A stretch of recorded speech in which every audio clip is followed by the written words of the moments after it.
Hey everyone, welcome to my channel. I hope you all are well, staying safe and healthy. आज हम इस video में discuss करेंगे Indian contract act में से फ्रस्ट्रेशन ऑफ कॉन्ट्रैक्ट। चलिए शुरू करते हैं। ये जो टॉपिक है doctrine of frustration section 56 Indian contract act के अंडर आता है। One more important thing, doctrine of frustration को डॉक्ट्राइन ऑफ सुपरविनिंग इम्पॉसिबिलिटी भी कहा जाता है।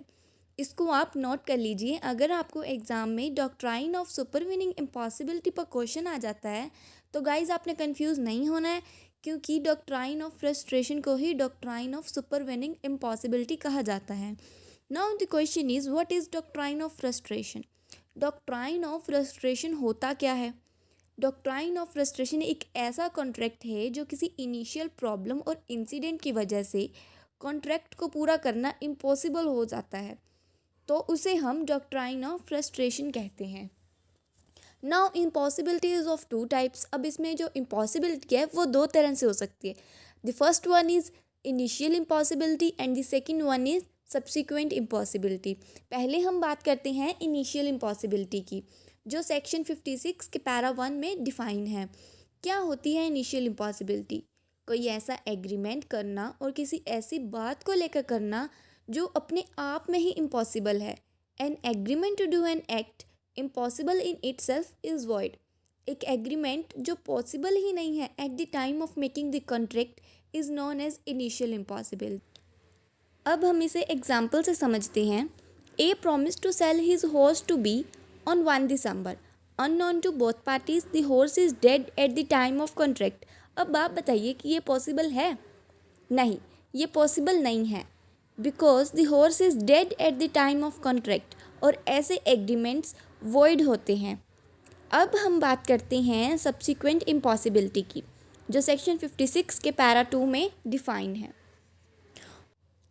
और इसमें कहा गया है कि जिस वक्त कॉन्ट्रैक्ट हुआ तब तो वो पॉसिबल था, पर कुछ इनिशियल प्रॉब्लम की वजह से या किसी और रीज़न की वजह से जो कॉन्ट्रैक्ट है वो इम्पॉसिबल हो जाता है, उसे हम सब्सिक्वेंट इम्पॉसिबिलिटी कहते हैं।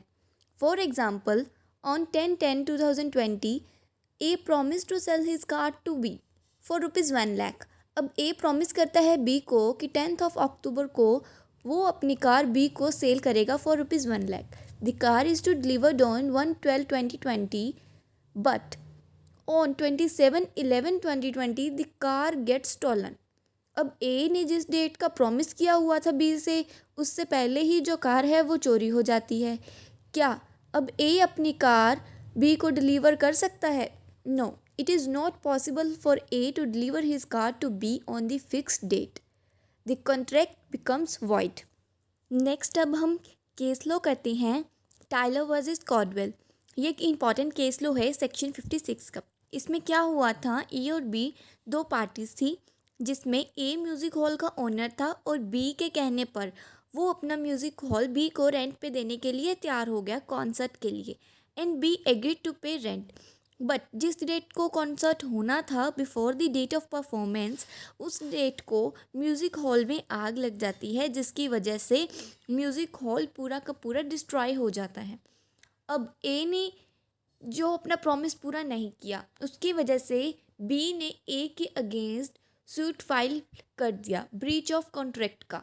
पर ये कॉन्ट्रैक्ट वॉइड हो चुका था, बिकॉज जो म्यूज़िक हॉल में आग लगी थी वो एक ऐसी सिचुएशन थी जो प्रॉमिसर के हाथ में नहीं थी, इसलिए यहाँ पर उसे इस केस में वॉइड कहा गया। So it was held that the contract has become void under the doctrine of frustration. इसके साथ हमारा आज का टॉपिक ये कंप्लीट होता है, and thank you so much guys for watching the video.